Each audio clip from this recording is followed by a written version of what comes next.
Today on the channel, one of the videos I made two videos yesterday. One of them was highlighting an article on NFL.com from Jeffrey Chadiha, and it was talking about the weaknesses for the Kansas City Chiefs. What was the biggest weakness that, if anything, was going to stop them in the playoffs? This was the thing. And I think we took that down a little bit. But in fairness, in the sake of fairness, I thought we should probably look at the entry in this article for the Buffalo Bills. Most concerning flaw for each divisional round winner, top offseason need for each eliminated team from NFL.com by Jeffrey Chadiha. The entry to the article reads as such. We're down to the final four of the NFL postseason. There will be two rematches to decide who plays in the Super Bowl, as the Bills will take on the Chiefs and the Commanders will face the Eagles. It's the ninth opportunity to see Josh Allen and Patrick Mahomes give us a game filled with suspense and jaw-dropping plays. It's also the third time to witness the league's newest superstar, Washington quarterback Jayden Daniels, competing against the best collection of talent this season, that being the roster Philadelphia assembled. I think that's dubious, but okay. The great thing about, also, I'm rooting for the Commanders. I'm full-fledged rooting for the Commanders. Not because I think it would be the better matchup for the Chiefs. I don't think it would be the better matchup for the Chiefs, but because I think that it would be exciting to see the Commanders go to the Super Bowl with Jayden Daniels. The article continues, the great thing about this time of the year is that there's really no need for hype anymore. The games sell themselves, as we already know the enormity of the stakes involved. That's why part 2 of the First Read Divisional Round Edition is going to veer away from conventional discussion about championship game previews. Instead, we're going to talk about the weaknesses that could ruin the dreams of those teams advancing, as well as the top offseason priority for each team that was eliminated over the weekend. Here's what comes to mind. Seed 2, Buffalo Bills 15-4. Biggest weakness, Sean McDermott's history in big games. Now, I think that's a little bit unfair to Sean McDermott. A lot of his history in big games has been against big game Andy Reid and primetime Patrick Mahomes. Also, I think it's a little bit perhaps misleading to say that a team that lost 4 games during the regular season, their primary weakness is their history in big games. The teams that lost those big games does not have everything in common with the team that lost 4 games already this season, but we'll go forward with it. The Bills head coach has dealt with some devastating losses in recent years. His team was leading Kansas City with 13 seconds left in a divisional round game 3 years ago when Patrick Mahomes engineered a game-tying drive and then won that contest in overtime. The Bills lost a playoff game leading with 13 seconds left. That's embarrassing. The Bengals then blew out the Bills in the divisional round the next season before Kansas City beat Buffalo in the divisional round last season, when kicker Tyler Bass missed a potential game-tying field goal late in the fourth quarter. So, is Tyler Bass missing that field goal Sean McDermott somehow finding his way onto the field? Is Patrick Mahomes connecting with Tyreek Hill and then Travis Kelce in 13 seconds only to set up a Harrison Butker absolute knee slapper of a field goal? Sean McDermott? I think it's a little unfair to Sean McDermott, and I'm no Bill Burr fan. McDermott gained a reputation through those losses as being a coach who too often goes conservative when the game hangs in the balance. It looked like we might see the same old story play out once again in his team's 27-25 win over Baltimore on Sunday, when the Bills held a 21-10 lead at the start of the second half, but became far more cautious in their play calling. Okay, you've got a point there. The Ravens rallied to make the game tight, but a drop by tight end Mark Andrews on a 2-point conversion attempt clinched the win for Buffalo.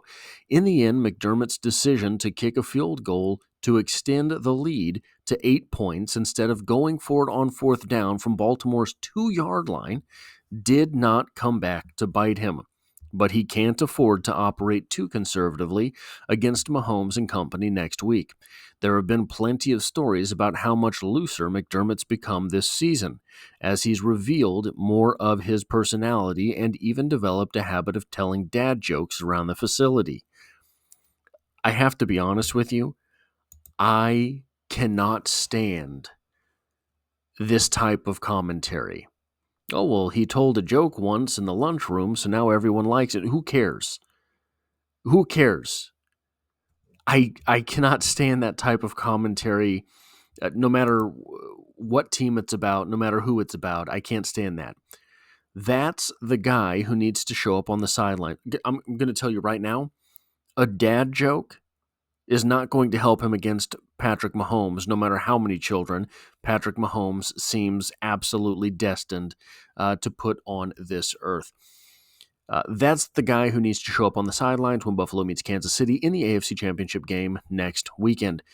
The Bills beat the Chiefs in their regular season meeting because McDermott gambled on 4th and 2 and let quarterback Josh Allen run for a game-sealing touchdown. He didn't let Josh Allen run for a game-sealing touchdown. The play broke down. I do not believe that was a designed run. Instead of kicking a field goal and hoping his defense could hold off the Chiefs' offense. Here's the big problem with this part of this article. Patrick Mahomes is not going to make the same mistakes in the postseason that he made during that regular season game. Patrick Mahomes has shown time and time again that when the postseason comes, he's going to knuckle down, he's going to buckle down, and he's going to get the job done. He's not going to carelessly throw over the middle of the field. He's not going to have giveaways unless they are absolutely spectacular plays from a defensive player. And look, the Bills probably have a couple guys who could make a spectacular play. But it's not going to be Mahomes just putting something out there. That's not going to happen again. McDermott needs to play to win this time around as well. Okay. How well has that worked out for the Chargers in the past? Because sometimes when you play to win, when you play aggressive, when you go for it on fourth down, you don't get it. And that's the same thing, essentially, as a turnover. Do you want to have turnovers against the Kansas City Chiefs? I promise you don't. He's seen what happens when you play it safe in games of this magnitude. He's also been to games of this magnitude. How many franchises around the NFL, even with quarterbacks roughly the caliber of Josh Allen, have not? We keep seeing the same teams recycle late in the AFC playoffs because, well, they're just better. It's an interesting dynamic because in the AFC side of the bracket for so long, I mean, name the best quarterback in the NFC. Oh, wait. You could make arguments for a lot of guys, but you'd have to argue. On the AFC side of things, it's Patrick Mahomes, but golly, you kind of have to mention Josh Allen. And if you're going to mention Josh Allen, you have to mention Lamar Jackson. There has been a congregation of talent on the AFC side of the bracket for quite some time at the quarterback position, and it just hasn't mattered because the greatest player in the sport is also at the same position on the same side of the bracket. He also has a team that's good enough to win it all if he can keep the same aggressiveness he displayed in that first game against Kansas City. Look, every NFL season, someone's going to win the Super Bowl, right? Every NFL season in the month of September, somebody comes out just guns blazing. This year it was the Saints, remember? They looked like the best team in the NFL until they didn't. And then they really didn't. But by the end of the season, someone has to win the Super Bowl. The Bills are one of 4 teams left.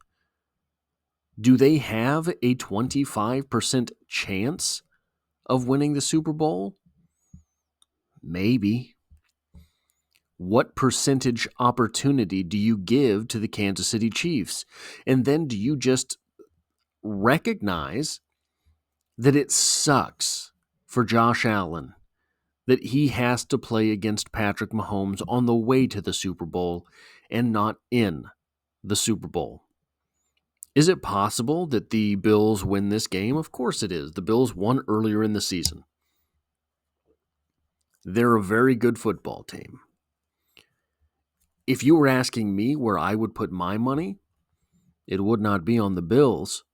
And if you were asking me why I was making that decision, I don't think it would be Sean McDermott's history in big games.